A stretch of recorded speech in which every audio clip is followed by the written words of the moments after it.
All right, on today's Narrative Monopoly podcast, we have one of the finest legal minds in the country, Adam White. Adam joins us to talk about everything from the administrative state to narratives about the courts and everything in between. So if you are interested in the judicial system, then this is the episode for you. I think the goal of this episode was to break down a lot of this stuff that seems complex into the simple, and I hope you enjoy. Without further ado, let's press play.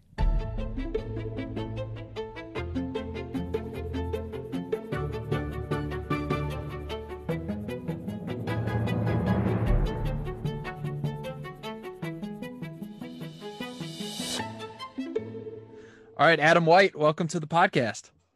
Hey, it's great to be here. You know, this is already one of my new favorite podcasts, and so it's just a real pleasure to get to be on it myself. Glad to hear you say that. So let's give people a quick intro of who you are. You are a legal scholar at AEI, a law professor at George Mason, the executive director of the Boyden Gray Center for the Study of the Administrative State. And Am I missing anything? No, I'm a recovering lawyer. I practiced law for about a little over a decade, and little by little got drawn into the policy world. And 5 or 6 years ago, I just made the total switch, left legal practice, and I've been in academia and think tankery ever since. Well, I like the notion of a recovering lawyer, because the fact that you are studying the administrative state, and I think it's fair to say probably want to pare it back a little bit, is probably an assault on some of your lawyer friends, right? Yeah, the administrative state is a full employment plan for a lot of my friends. It was a full employment plan for me too. But I actually think that having practiced law, and I did a lot of energy law, financial regulation, things like that, seeing these things from the ground up, actually, having clients who are, a West Texas community banker or an energy developer, those sorts of things, big companies, small companies, you really see how these things affect the real world and economic growth and innovation. Great. Well, let's start out diving into the administrative state. And I think we have to get at least one Federalist Paper quote out of the way here. So I'm going to quote Madison in number 62. It will be of little avail to the people that the laws are made by men of their own choice, if the laws be so voluminous that they cannot be read, or so incoherent that they cannot be understood. If they be repealed or revised before they are promulgated, or undergo such incessant changes that no man who knows what the law is today can guess what it will be tomorrow. Yeah, that's Madison explaining. He was right then and he's right now, and maybe now more right than ever, that we want a society with a rule of law, one where people are safe and secure in their property, and one that they can build their lives around, make predictions about where the future is. I mean, of course, the future is always in doubt, and laws can always change, but Madison wanted limited government and steady government. And as the quote you just explained, he reminds us that at some point, if we're surrounded by just a blizzard of new and ever-changing laws and ever more difficult to find laws, it ceases to be a rule of law at all, and it just becomes total not regulatory uncertainty, total legal uncertainty. And it forces the people to organize their lives very differently in the face of that radical uncertainty. Well, what is the administrative state? I mean, that all makes sense to me, but how do you actually explain what it is, and why is it worth studying? It's at least two things. One is the administrative state is what I see when I look out my window in Washington, and I just see the sort of the cascade of buildings, all the sort of alphabet soup of agencies, from the EPA to the CFTC and everything else in between. And by the way, I just put a little note here. I'm not here to deconstruct the administrative state, as Steve Bannon once put it. I'm not for sort of tearing everything down. I think we just need significant reform. But so the administrative state's the sum total of those agencies, but it also is just sort of a character of government, right? When I say the administrative state, what I mean is a government that the engine of which is no longer Congress, it's no longer the states, it's the administrative agencies that have been delegated immense powers by Congress over the last century, and which are led sometimes loosely, sometimes aggressively by the president to change policy from one administration to the next in significant ways. And whereas the framers, including Madison, they feared that Congress would be the most dangerous part of government. Madison called it an impetuous vortex that would sort of draw all of government into itself. Today, the administrative state is in the middle of everything, and Congress, the president, and the courts sort of orbit around it and have some effect on it, but mostly are in a reactive mode, especially Congress, which today is just really nothing more than an ombudsman for the administrative state that holds hearings to either defend the administration or criticize it. So it sounds like it's really a cultural shift. Yeah, that's exactly right. It's a cultural shift in the way that Americans see their government and the way the government sees itself. Yeah, I do think that a lot of people think about democracy in terms of, I'm going to vote because this specific politician is going to implement this specific policy that I want. But they don't really factor in all of the people that are in DC or in these agencies that actually have, in some cases, more power than the average representative. That's right. That's right. We talk a lot about term limits for members of Congress. Obviously, presidents have term limits. There's no real term limits for the administrative bureaucracy. And in many ways, that's a good thing. I mean, it's good that the government builds up real expertise in the things that it's purporting to govern. I think it would be terrible if the agencies were just empty vessels that would be filled and refilled with every new election, right? You do need to have some expertise. Madison knew that. Hamilton especially knew that. But you do need to sort of make sure that at the end of the day, we get the benefits of both expertise and political accountability. And whether it's members of Congress who, like I said, more or less exist now to go on television or to have hearings and either attack the administration or defend it. The president who, if it's a Republican, comes to office wanting to, as Trump said, drain the swamp, versus, say President Biden, who is sort of comfortable, can arrive in office comfortably knowing that the bureaucracy is more or less on his side. All these aspects of government are really just downstream of the fact that Congress has given so much power to agencies, and the agencies have immense latitude to do what they want to do.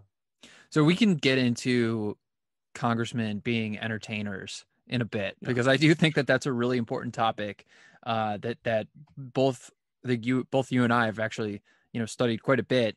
But I want to ask you specifically, what would those reforms that you think would be good, what would those look like? And then as far as the judicial side, I know that these ALJ, administrative law judges, I know that's kind of a point of contention on the right. Is that a big factor in reform? Yeah, here's how I'd look at it. The premise of all this is again, the powers that Congress has given to agencies continues to give agencies.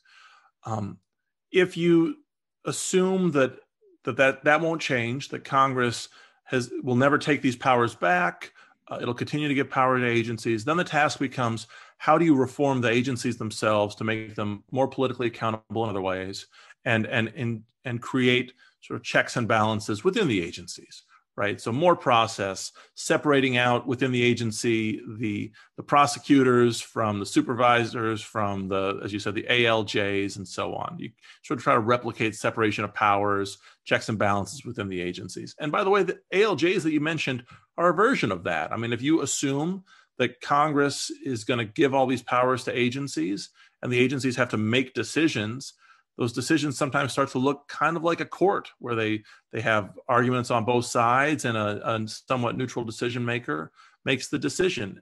Maybe if you assume agencies are going to have immense discretion, then ALJs in some ways start to make sense. That's how they've always been defended. You want those people to be independent. On the other hand, if you just reject the premise, if you say either Congress won't or mustn't give these powers away, and then either Congress needs to fix that or the courts need to fix that, well, then you start saying, you start asking, how do we restore the original checks and balances, where Congress is really making the laws that matter on a day-to-day basis and in an ongoing way, not just sort of once and for all.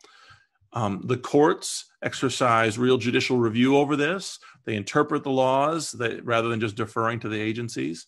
And then within that much narrower band of discretion that's left to the agencies, you leave them under the supervision of the president to execute the laws energetically. Again, that was Hamilton's original vision for execution, that you needed steady administration, and that's swift and energetic administration. So again, the premise that you have to begin with is, how much power should Congress give to agencies or not? Just one last thing, since we've now name dropped Madison and Hamilton a bunch of times. Usually when people hear the administrative state, they immediately go to sleep. And maybe your audience already too, I don't know. But the thing is, no, this is a highly caffeinated audience. Oh, good. Well, you have a highly caffeinated guest today too. But anyway, when Hamilton was writing about the Constitution in the Federalist Papers, he says at one point towards the end, he says the true test of any government is its tendency and aptitude to produce a good administration. That's the true test of government, the true test of the Constitution. After everything he had written in 67, he and Madison and John Jay had written in 67 Federalist Papers before that about checks and balances, federalism, all of this. Hamilton says in Federalist 68, the true test is whether the government produces good administration. And he actually goes back like 8 papers later in Federalist 76 and quotes himself and repeats that point. At the end of the day, this really is the test of our constitutional system, is whether it produces a good and steady and effective, but also accountable and restrained execution of the laws. And that really is where we need to begin with our constitutional analysis. So I'm actually hearing 2 things here, and I want to know what the kernel of the idea is, and maybe it is both of those things. But the first thing I'm hearing is that Congress has ceded power to the administrative state, and it needs to claw it back. And then the second thing I'm hearing is, the word administrative, what we're really talking about is administer. And they're not good at administering the basic functions of government anymore. I mean, this is episode 1. Yeah. Martin Gary talks about this. This is part of Revolt of the Public. Are those the 2 things that make up kind of the kernel of this idea, is that they have too much power from Congress, which is not how it's supposed to be. And they're actually not even administering that power well. Right. And those 2 things are connected. It's because Congress has given these agencies too much to do, too much discretion. The agencies can't energetically administer any of it. Maybe the best statement on this in recent years, it doesn't come from the lawyers, it usually doesn't. It comes from Tyler Cowen and his essay on state capacity libertarianism. This idea, which I read and saw as very much of a piece with Hamilton, Henry Clay, Abraham Lincoln, this idea that government is crucial in its proper place and it needs to be energetic. But at the same time, it can only really be energetic and effective if you pick its assignments carefully. Otherwise, what you get is the worst of both worlds. You have, when an agency has to make up the policy and then enforce it, it moves slowly, laboriously, erratically, and worse still, it just changes radically from one administration to the next. If you had a magic wand to fix this, what would be the first few things that you would actually do? So we haven't talked much about the courts, but I think the courts are crucial. In the last few years, Justice Thomas, Justice Gorsuch, and now actually 5 of the current Supreme Court justices have said the court needs to reconsider whether it should do more to return power back to Congress. There's a thing, I won't get into details, it's called the non-delegation doctrine. It has to do with how much power Congress can delegate to an agency. The doctrine has been sort of spoken of since the very beginning of the country, almost the early 1800s. It's only really been enforced twice in its most aggressive way, both in 1935 against FDR and the first New Deal. Congress struck down a couple of big statutes that basically delegated open-ended powers to the administration.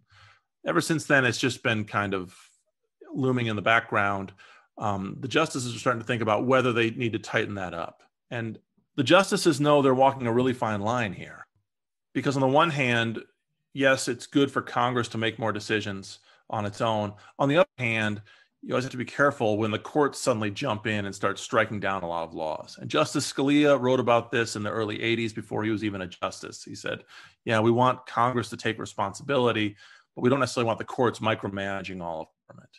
And so the question is, how can the courts help to return more authority to Congress without just nuking a bunch of old federal statutes? For me, I guess the magic wand for then is, this sounds really mundane, but I think the courts need to be less deferential to the agencies when they flip-flop on their policies, right? Once an agency has interpreted a statute for a long time, the court should probably lock that in and say, if the agency wants to change its mind, it has to go back to Congress and get new legislation, right? One of the problems with the administrative state is it relieves all the hydraulic forces that would otherwise operate on Congress to make Congress legislate, to actually compromise and deliberate. Right? Why would Congress bother compromising and deliberating if the agencies can just solve all of its problems for it? So the more that you reduce the agencies, the administrative state's capacity to just flip-flop back and forth, the more the courts say law's meaning has been decided, it's not going to change, the more the pressure will be on Congress to actually legislate anew. I guess that was a really belabored answer. I guess the point is basically this.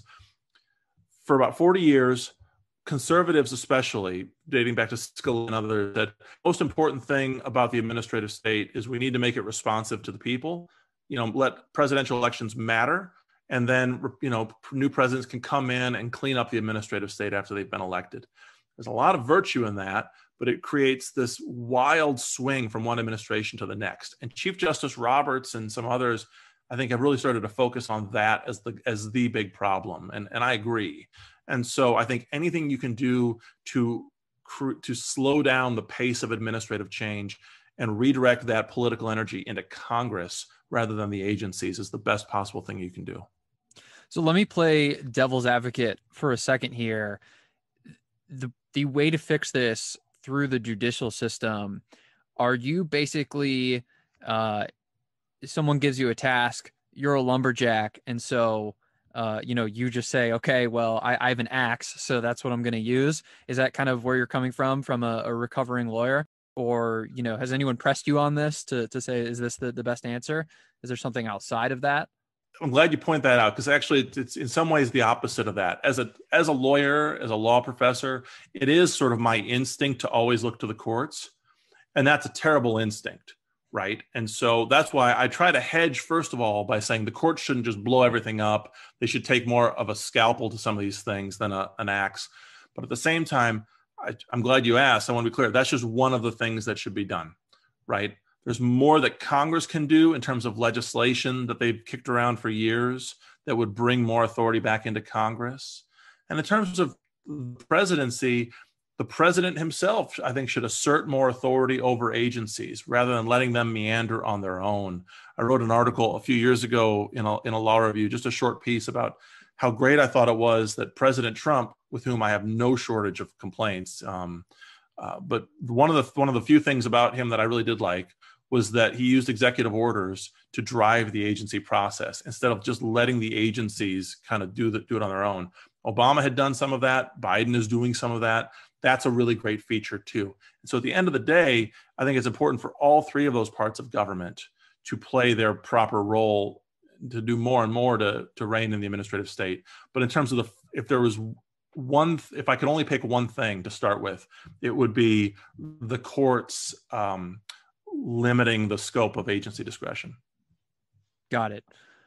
So I think also this conversation that we're having, someone like you who studies this stuff and works on this stuff outside of the halls of Congress, that may not have been the case in the past. I mean, the people that you mentioned, Clay, Lincoln, Hamilton, Madison, all of these people were actually working on these issues in Congress. But now it feels like not everyone, but a lot of people in Congress are there, one, to get reelected. I mean, I think that's something that we can talk about. I've always been for term limits. I heard a really good rebuke of term limits, actually, from a friend who works in the Senate.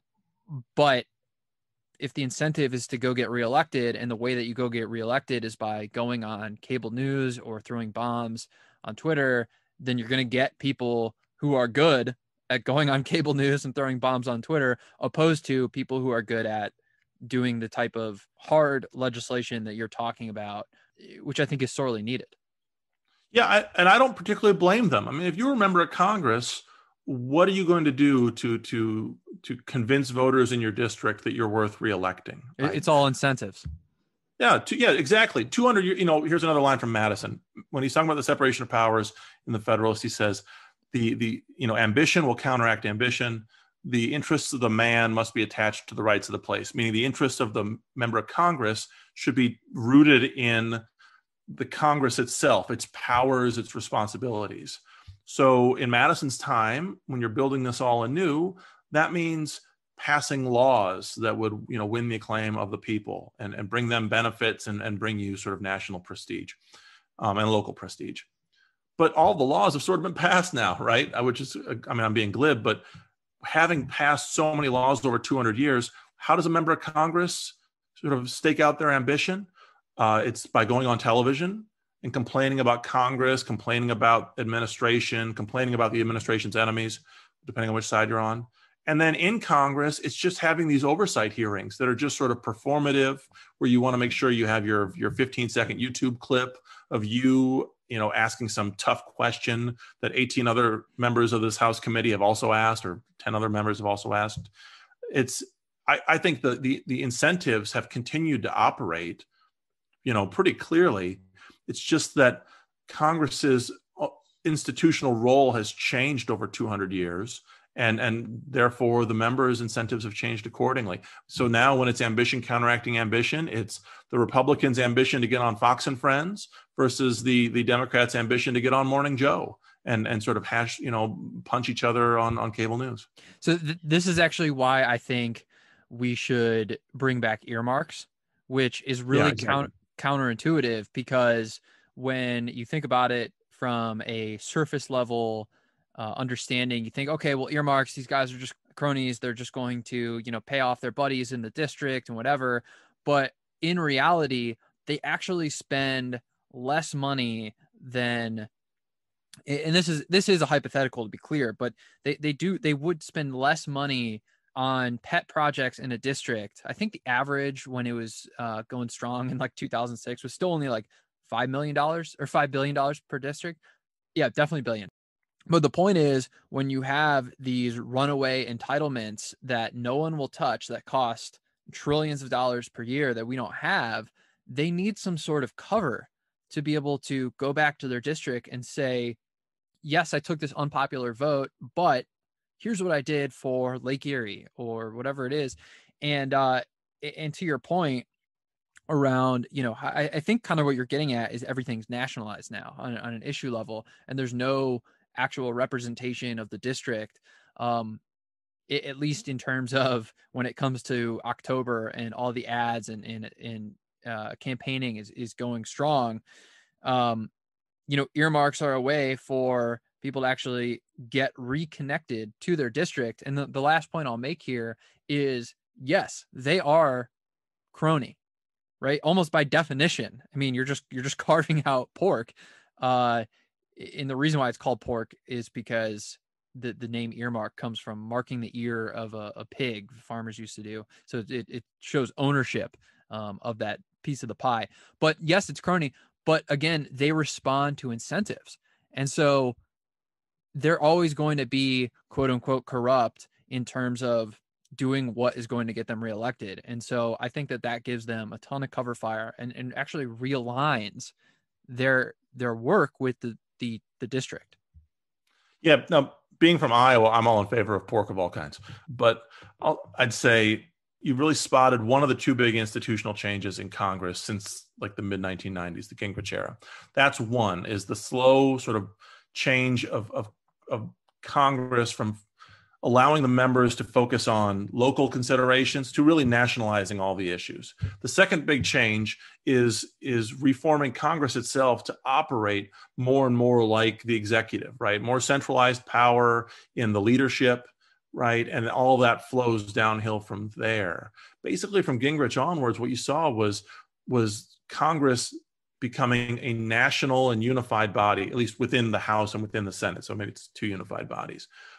And frankly, they're not going to be able to compete with the president by acting more like the president, right? Turning the Speaker of the House into a presidency, turning the House of Representatives into like the twin of the executive branch, they'll lose that fight. The president is by nature a national office with a national political support base.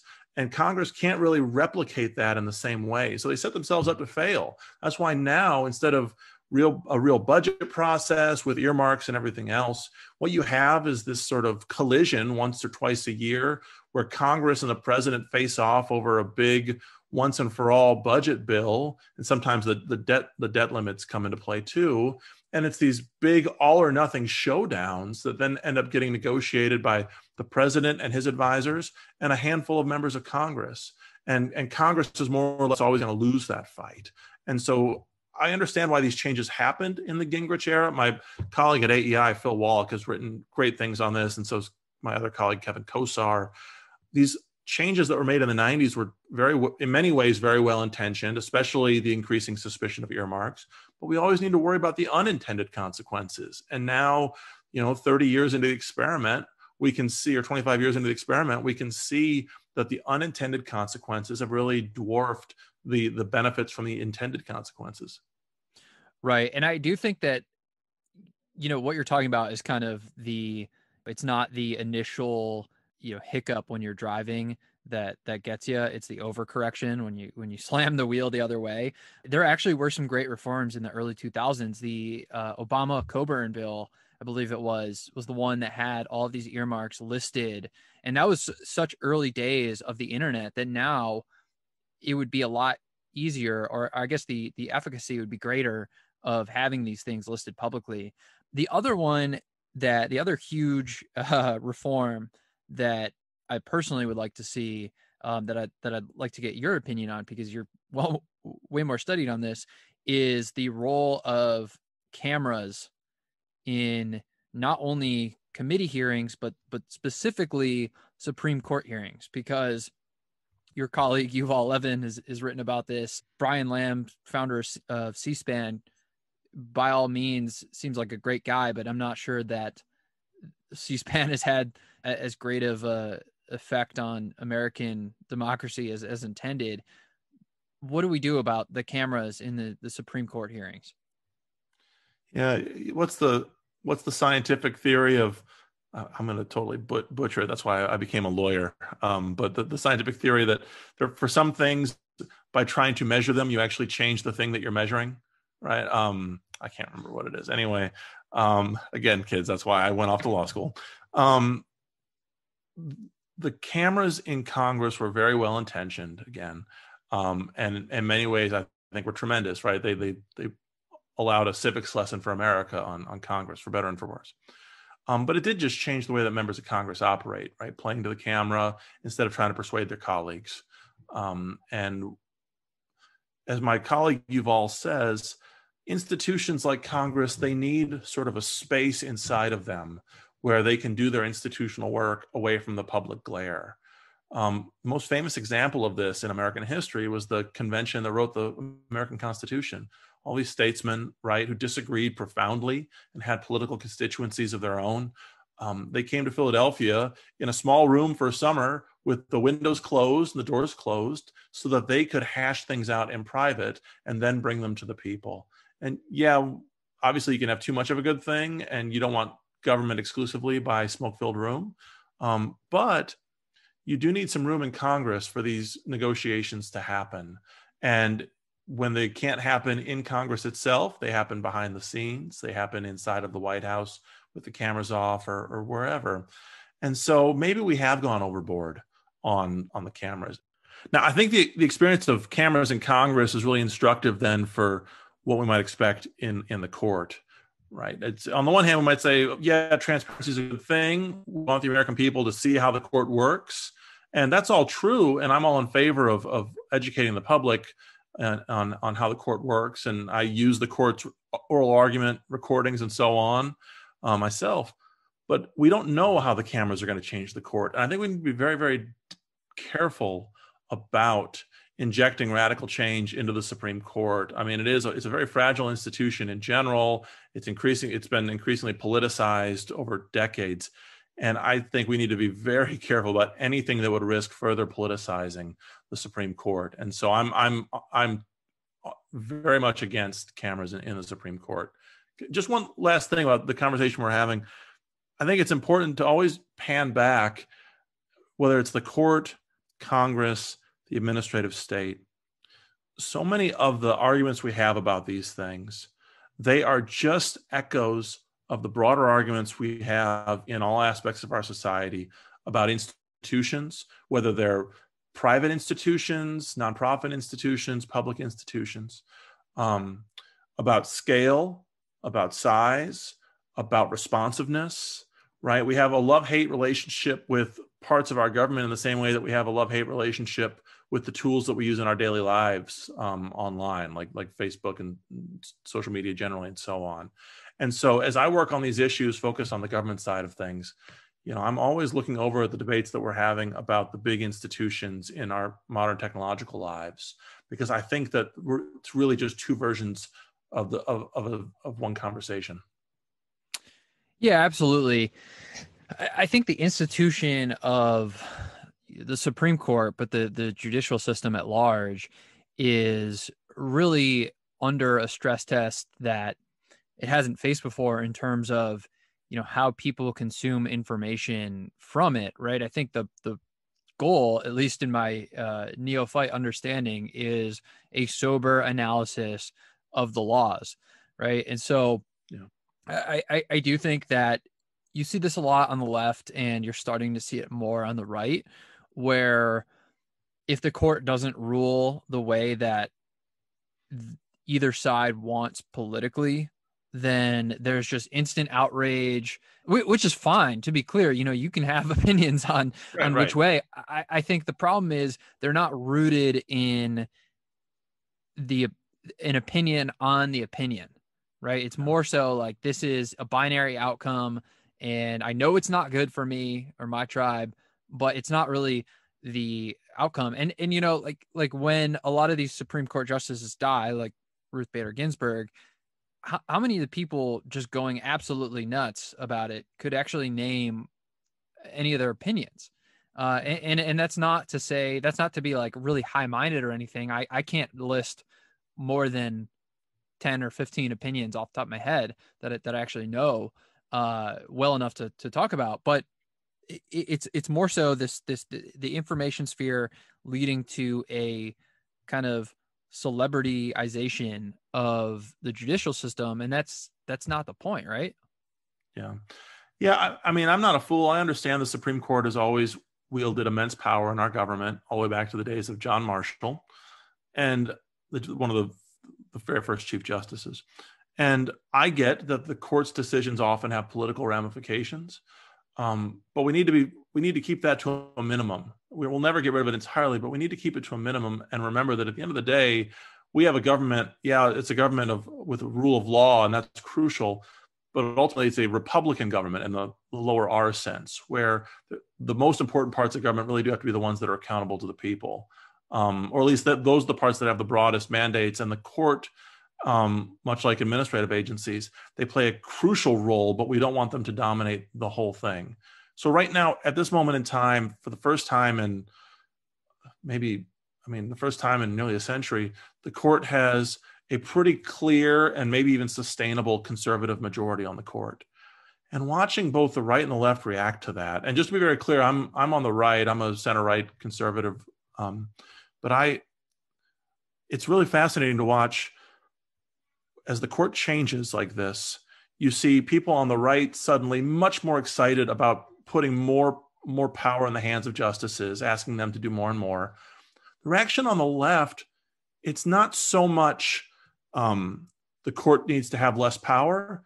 It's we need to do more to bring the court back to wielding its power in the direction we like, right? So there really is very little constituency right now around the court for a court that does less and does its work more moderately. And it really is becoming a very polarized battle over who's going to wield the court like a weapon against the other political side. And that's just profoundly dangerous. So is this the debate going on the right between public meaning originalism and then this new notion of common good originalism? Yeah, there's been debates among the right for a long time, but they're much more interesting now. There's what we call the originalists or the textualists, the ones who, and originally this was sort of a version of judicial restraint. We want to restrain the court's discretion, just lock them in. What's the 30-second rundown between textualism and originalism? Honestly, you can almost use the terms interchangeably. Generally, originalism is reading the Constitution in light of its original meaning, and textualism is reading the text of statutes in light of their original meaning. I think the difference between the two is exaggerated, and we're basically talking about the same thing. The real differences then among conservatives and libertarians are what you'd call judicial restraint textualism, versus what libertarians call judicial engagement, wanting the court to be much more energetic in striking down more laws at the federal and state level. And then sort of the new entry in all of this comes from Adrian Vermeule of Harvard Law School and others who say the court needs to do more to shape our constitutional government, not for the sake of liberty per se, but rather for the sake of other norms and values. Often for Vermeule, this is coming from very much a Christian Catholic view. And I don't mean that as a slur. I'm a Catholic, I'm a Christian myself. But it really is a much less libertarian, yet much more powerful version of the judiciary. And I'm very wary of that, just as I'm very wary of the libertarians who want to just strike down more and more laws on grounds of individual liberty. Well, I think where folks on the right lose credibility is when you basically say the left is acting on a living constitution, there's judicial activism, just making up laws, finding laws in the text, and the only way that these things should be interpreted is, as you said, an original understanding or by the text of the statute. But then the second you get power, all of a sudden it's, well, that stuff was all well and good when we were not in power. But now that we have the power, actually, the courts should be taking a more active role in this stuff. And that's where you lose credibility, right? Like, why even have the first philosophy if you're going to just abandon it in the second place? I think that anyone who's kind of following along from this from afar probably has that same sense of dismay towards that. Yeah, I think from a distance, surely this all just looks like politics, just in a different forum, right versus left, wielding whatever power you have at your disposal. And by the way, a point you made a moment ago was exactly right, that the rhetoric surrounding Supreme Court decisions from partisans on the right and the left, it approaches, what in the political context was called like the Flight 93 election theory of politics, where everything hinges on one decision. It's amazing, the rhetoric around the Supreme Court's cases. You see people arguing that the court's legitimacy, Chief Justice Roberts' legitimacy, hinges on one particular case. And it's really ridiculous. But over time, I think these people who they would tell you they care the most about the Supreme Court, and I'm sure they do, they're probably doing the most to undermine the court's long-term legitimacy by putting so much political rhetoric, so much political weight, so much weight of governance inside of the court. That's the easiest way to undermine the court's long-term legitimacy, is to demand more and more of it. Well, you just hit on a central theme of this podcast, because what you just described to me is basically creating narratives around the rulings that these justices, or opinions that these justices are writing, and how it shapes their legacy. That's all narrative. That's not necessarily rooted in reality. It's more of building a story arc around this stuff. I asked you before we spoke if you thought of any narratives in the courts or Constitution, and you did come with two, and actually three, but you gave me one on the left, which is the arrival of conservative majority Supreme Court marks a direct threat to constitutional governments. And then you gave me one on the right, which was the most important thing a president does is pick a Supreme Court justice. Do you want to extrapolate those? Yeah, on the left, we really saw this explode in the aftermath, okay, so just to back up, in 2016, Justice Scalia dies in February of 2016. All year, there's a fight over his open Supreme Court seat. Trump wins the election and appoints Neil Gorsuch. That was an ugly fight, but what really blew everything wide open was later when Anthony Kennedy announces his retirement from the court, and suddenly everybody realizes the Republicans, conservatives could suddenly have not just a bare majority of the court, but a sustainable supermajority of the court. And all hell breaks loose. The rhetoric surrounding the court, around the Supreme Court confirmations, which has always been ugly, just explodes. And as we settle in with Kavanaugh on the court and now Amy Coney Barrett on the court, you see among progressives or folks on the left, this angst about the court's power in general, right? Again, not that the court shouldn't have power, but that this version of the court should not be wielding power, either because its members are illegitimate, right? They argue against the legitimacy of the Gorsuch appointment, the Kavanaugh appointment, the Barrett appointment. They argue that the members of the court are not representative of the American people as a whole, and that's dangerous, right? But just in general, in terms of the substance of this court's opinions, the ones they've already issued and ones that may come in the years ahead, that this court poses a existential threat to the settled rights of the American people on subjects ranging from abortion to all the other sort of cultural and social issues. But also there's the dashed hopes that in the long term, the Supreme Court might expand equality in areas like income equality and other areas of social justice. Losing the court as a tool in those pursuits, I think, really unsettled the left. And so in all of this taken together, you see arguments about the court as a threat to America. Do you want to talk a bit more about that, or should I talk about the other one too? Yeah, we'll get into the other one. What is your take on term limits, but also having kind of a staggered appointment of the Supreme Court justices, where you see something like, each president gets 2 per term or something like that, and the average length is 18 years. What's your opinion on that? So I've come around on that. I used to be skeptical of it, but I now think it's definitely worth looking into, and it might even be worth doing. I mean, when they originally created the Constitution and gave Supreme Court justices the equivalent of life tenure, nobody expected that you would appoint a 50-year-old that the norm would be to appoint 50-year-old justices who would serve for 40 years and go on to decide all the huge issues that they decide. Right. It's like Tom Brady. You can't really compare him to Joe Montana because nobody actually lasted that long. Right. Right. Exactly. As a Patriots fan, I used to like that comparison. I don't think I like it anymore. Now that he's with the Bucks. Hey, I mean, you got six rings from him, so it was pretty awesome.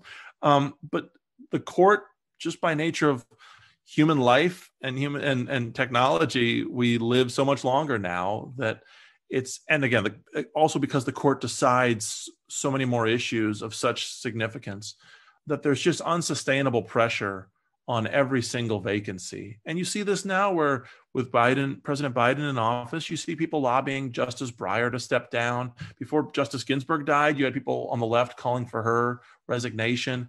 It just becomes a very poisonous political atmosphere. So I do like the idea of term limits. Here's the caveat.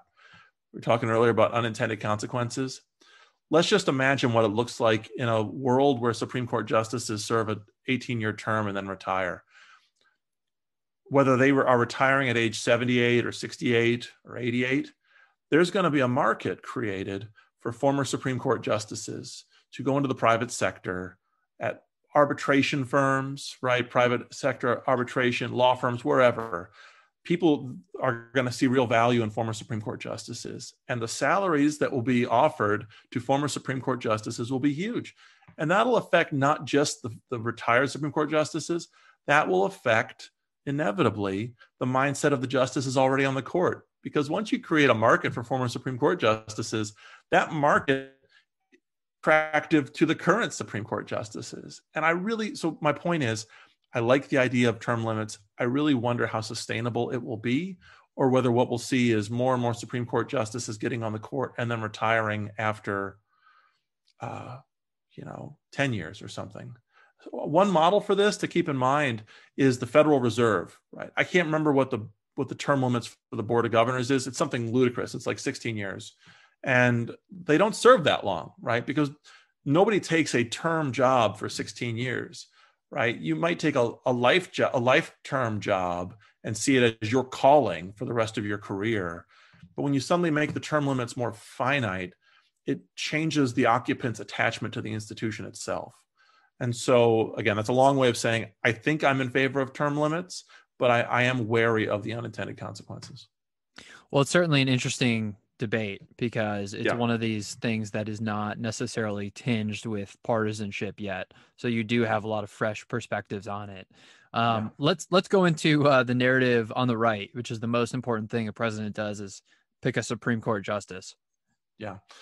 I mean, in many ways, it's true, right? As a conservative, as a Catholic, there's a lot of things that the court has done that I don't like, especially on abortion. And so on the one hand, I look at that and I say, yes, it's crucial to elect a Republican president who will appoint justices who will fix this area of American constitutional law and return the issue to the states. At the same time, I can believe that while looking at the consequences through our political system. And the gravity of the Supreme Court in our politics has really deformed American politics.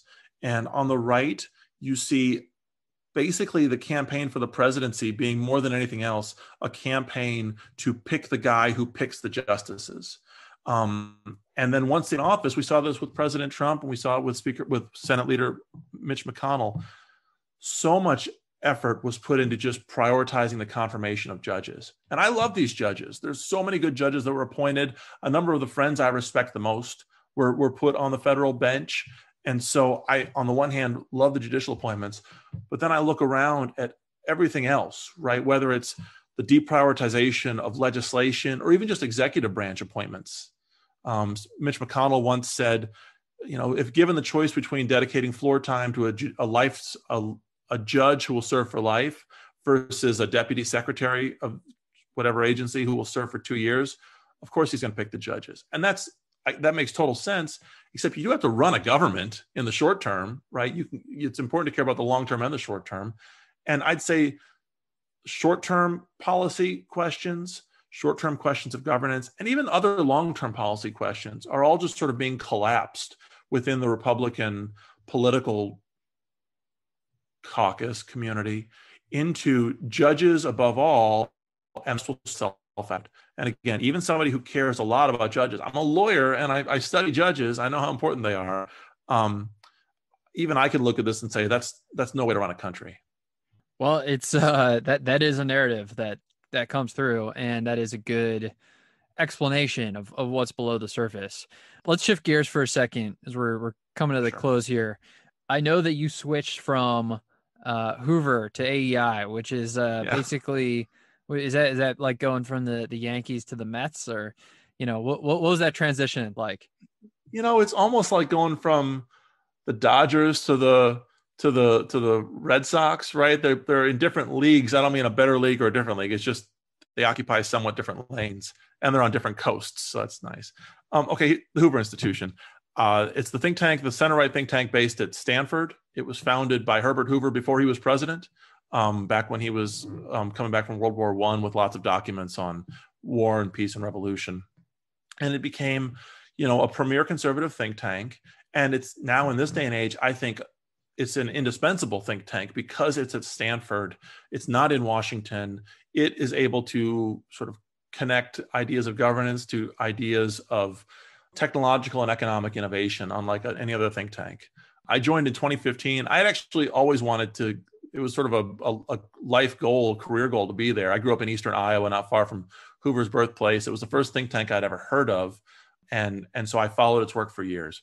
I worked there for four years and absolutely loved it and never dreamed of leaving until one of my closest friends in Washington, Yuval Levin, told me that he was joining the American Enterprise Institute to help rebuild AEI's sort of dormant program on American constitutional government. We stood up a new department called Social, Cultural, and Constitutional Studies. and again, not just law itself, but the Constitution in connection with culture and society. And this was an old part of AEI's legacy. Justice Scalia and others were at AEI 30 or 40 years ago working on these issues. And again, I never dreamed of leaving Hoover, and I adore it. But when I had the opportunity to collaborate with friends and build something or rebuild something, I think it's so important to the conservative movement. I jumped at the chance. I wish I could have cloned myself, because in many ways, I very much miss the Hoover Institution. I miss my colleagues, and I really miss, again, that connection that the think tank has with Stanford. But also, I absolutely love what I get to do now. But one last thing, less about myself and more about the institutions. Both these institutions play extremely important roles. It's often we kind of group think tanks together. There's sort of the ones on the right and the ones on the left. They're very, very different within those two groups. I mean, the ones I haven't even talked about, Heritage is sort of a grassroots conservative think tank. The Cato Institute is a libertarian, a very sort of energetically libertarian one. AEI and Hoover are center right, but they're different in that Hoover is a department, an actual department of Stanford University. And in that way, it differs from every other think tank. It's rooted in academia and also rooted in Silicon Valley. And that's crucial. AEI has been in Washington, D.C. its entire existence now, I think since the 1940s, if I remember correctly. And it's, I think, the greatest of the center-right think tanks that really engages with policymakers and with the theory of the issues that policymakers grapple with. And so it's really extraordinary too, but they're very, very different in that respect, and we need both of them.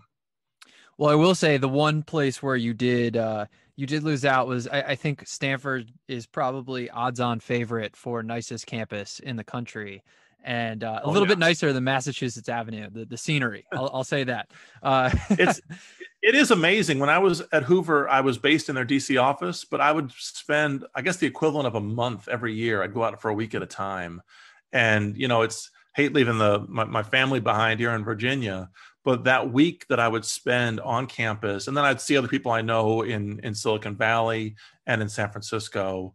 It was just, I wouldn't have traded it for anything. And again, as much as I love AEI and I'm very excited about what we do, I wish I could have cloned myself so that I could still be doing what I was doing at Hoover too. Let me ask you something about the role of think tanks, because I think an interesting corollary is essentially a magazine, right? I think from the outside looking in, it seems like there's really not much difference in a think tank and a magazine like the New Yorker or National Review. And the biggest difference is, well, I think there's three. There's obviously the funding structure.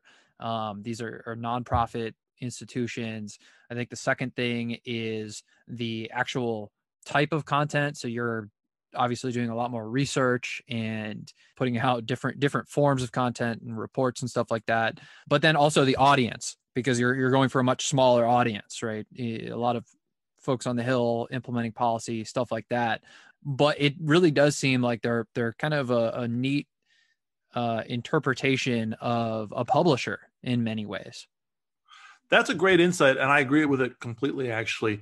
I think we should think of publications and think tanks not as two different categories, but almost sort of points on a spectrum in terms of institutional design and audience reach, right? Writers for the New Yorker, or say the Atlantic. The Atlantic is another great one. They have audiences both in government and outside of government, right? They have funders from their subscribers, but also from donors and others. I guess now it's owned by Mrs. Jobs. The Atlantic is. The only real difference, I'd say, is at a think tank, we're all writing, right? But we're writing for a variety of publications. So I write for, six or seven publications in different ways. And I'm reaching my audiences that way. Whereas, at the Atlantic, the authors are basically just writing for the Atlantic. And there's a benefit to both. I mean, I wish oftentimes my writing was all just in one place so that I'd have an audience that would know where to find me. But I see my job more as trying to reach new audiences. and hoping that previous audiences will continue to follow me. But your insight is exactly right, and I think we're going to see more convergence over time, especially as both publications and think tanks become, like everything else in America now, more virtual in terms of where we actually meet and work. The other point on the spectrum, maybe I guess on a different spectrum, is think tanks and academia, right? I think as education becomes both disrupted and politically polarized, I think you're going to see some of the resources and energy that once was found in academia migrate into at least some think tanks. And again, I think AEI and Hoover are among the think tanks that would be most affected by this, where you'll see more scholars leaving the university as their home institution and instead picking a think tank as their home institution, and then reaching both students and other audiences in a more ad hoc way. And so the way I framed it, you can probably see where I'm going with this. For me and my interests and my sort of skill set, the think tank is sort of the right part of the Venn diagram, right? It's getting the best of academia and also the best of policy and the best of just writing and research out to a general audience. Yeah, I think even with academia, you can make the argument that it's almost like a publisher in that, you know, if you had a lecture that was just on a podcast feed, I mean, you'd lose the interactivity, but a lot of it would actually sound the same if someone was just doing a solo podcast, and the audience is much bigger opposed to just the classroom and the form of distribution being the voice. And I think one thing that we left out here is where the difference between think tanks and publishers is negligible is in podcasts. And the reason I actually found you is because I listen to your podcast, Unprecedented, which is great. If you want to give a little plug on the podcast, because people should subscribe to it. Yeah, thanks. At AEI, I do a podcast called Unprecedented. That's not like presidents, like President Biden. It's precedents, like judicial precedent. And what the title means is we are a podcast about American constitutional government, but not just obsessed with Supreme Court precedents. And so we have everybody on from, judges and legal scholars, but also policymakers and other thinkers. And the podcast, it's in its first year. In a few months, I'm going to reboot it a little bit and change the format to go a little bit less often, but a little bit more in depth. Because I think the best thing that podcasts can do are podcasts like yours or Tyler Cowen's or Russ Roberts that really try to go in, or some of the stuff that's happening with now at A16Z, but really trying to go in depth on subjects rather than just sort of jumping in frenetically for topics. But anyway, that's my podcast at AEI. Over at my other institution, George Mason University, I have a podcast called Gray Matter because I run the Gray Center for the study of the administrative state. And that podcast is really focused much more on the administrative state specifically. Awesome. Yeah, people should check that out, both of those. I appreciate the compliment. I don't know if I'm in the same league with the folks you just mentioned, but let's close it out here with having you talk a little bit about a piece you wrote, basically expanding on a Ben Franklin quote, which is "A republic if you can keep it." So you wrote, basically, I think the central thesis of it was, what does it take to keep a republic? So why don't you give a little background on that quote, which I love. It's just such a pithy remark by him, and Sure. then talk about what it takes. Sure. We alluded earlier to the founding fathers writing the Constitution, behind closed doors in Philadelphia. And the apocryphal story is that as that was ending and Benjamin Franklin and the others left the building, a woman stops Benjamin Franklin and asks him excitedly, what have you given us? And he says, a republic, madam, if you can keep it. And it's a famous quote. Who knows if it actually happened? But the idea is that the framers, the founders could write a constitution and their generation could ratify a constitution. But the question is whether the system can sustain itself. And that's ultimately a question of culture and politics. The piece that I wrote about a year ago for The Atlantic, and I'm now working on some broader projects for it. It's about this question of what's sometimes called Republican virtue, again, small r Republican virtue or constitutional virtue. And that's the sort of qualities of character that are needed both in government and among the people themselves to sustain this system. And I guess the bottom line is this: for the last 40 years, I think the greatest contribution to our discourse on the Constitution was returning a focus to structure, right? That separation of powers matters, that federalism matters. It was sort of a reinvigorated debate around the time of the bicentennial, 1976 onward. And again, AEI played a really fundamental role in this in the 1970s and early 80s, which is, again, why I'm so glad to be at AEI. That was a huge success, and we see it in the work of Justice Scalia and Thomas and others. The thing is, in some ways, it was almost too successful in that I think we've reached a point where those of us who care about constitutional structure think that as long as you have structure, you're fine, right? Again, James Madison, another one of his quotes, right? We need a government fit for men who aren't angels, right? And that's true, but we can't have a system that just presumes that everybody is devilish all the time. That the system only works if it's sort of sustained by certain virtues that the system itself doesn't sustain. And so that's what I'm writing and researching on now, and thinking about what that meant in the founders' time, where they got those thoughts from, how it's changed over time, why it's missing today, and what can be done to start to re-nourish that part of American self-government. Is that along the lines of the Adams quote around our Constitution was made for a moral and religious people? It's inadequate for any other type of government, or to the government of any other? Somewhat. Again, I'm a practicing Catholic, but I don't presume that it requires a religious people. I think religion in America has contributed to this in important ways. I don't know that it's indispensable. I mean, I think my faith is indispensable, but you know what I mean. I don't know it's indispensable for government. I think the closer quote, again from Madison, in Federalist 55, he sort of concedes that yes, this new House of Representatives is going to be messy, and yes, politics is ugly. But he says towards the end, I'm paraphrasing here, but he says, we can't just look at the vices of mankind. We need to remember that mankind also has a capacity for certain virtues. And then he says, this form of government sort of requires those virtues more than any other kind of government. And that's what it's getting at, that it's this capacity for self-restraint, for self-government in the sense of governing ourselves and our appetites as individuals. And that kind of self-restraint that's necessary in our own lives, but then also in the work of government. But Adams and others are fundamental. They are sort of the fundamental thinkers on these things in American history. Well, I look forward to seeing what this research and new project comes to bear. But I think next time we might have to do a special episode on the slate of opinions when the Supreme Court starts releasing those and parse them for the audience here. But it was great having you on. Thank you for making the time, and looking forward to next time.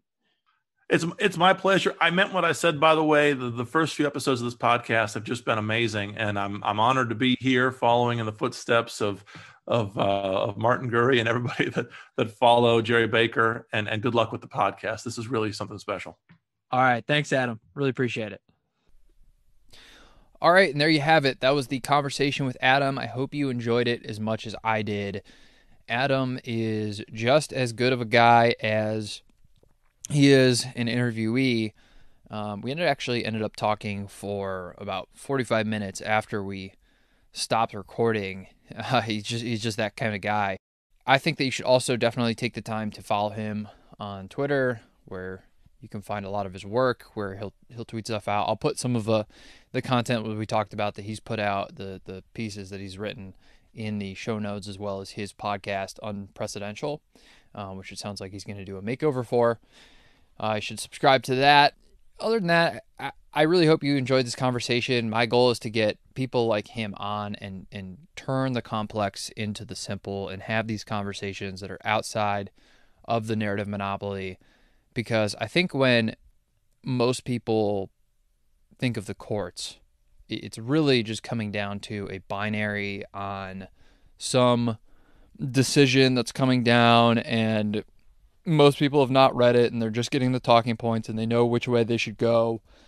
And I just think that stuff's really toxic. I think it's really good for our republic to actually have very informed citizens who understand, at least at a surface level, what's going on with stuff like the administrative state, what's going on in the judicial system beyond just the Supreme Court.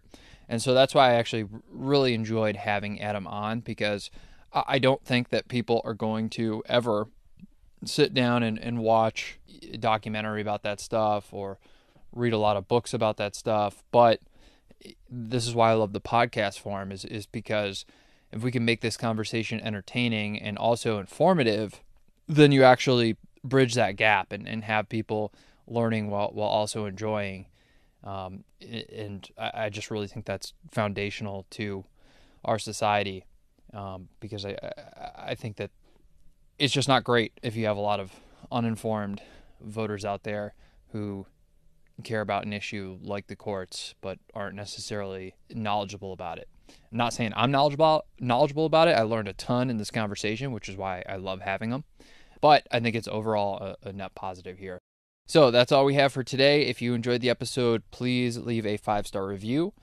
You can leave a question, a comment. I really don't care what you say as long as we get the 5-star review. Everyone else who says anything different is probably lying to you. And that's all.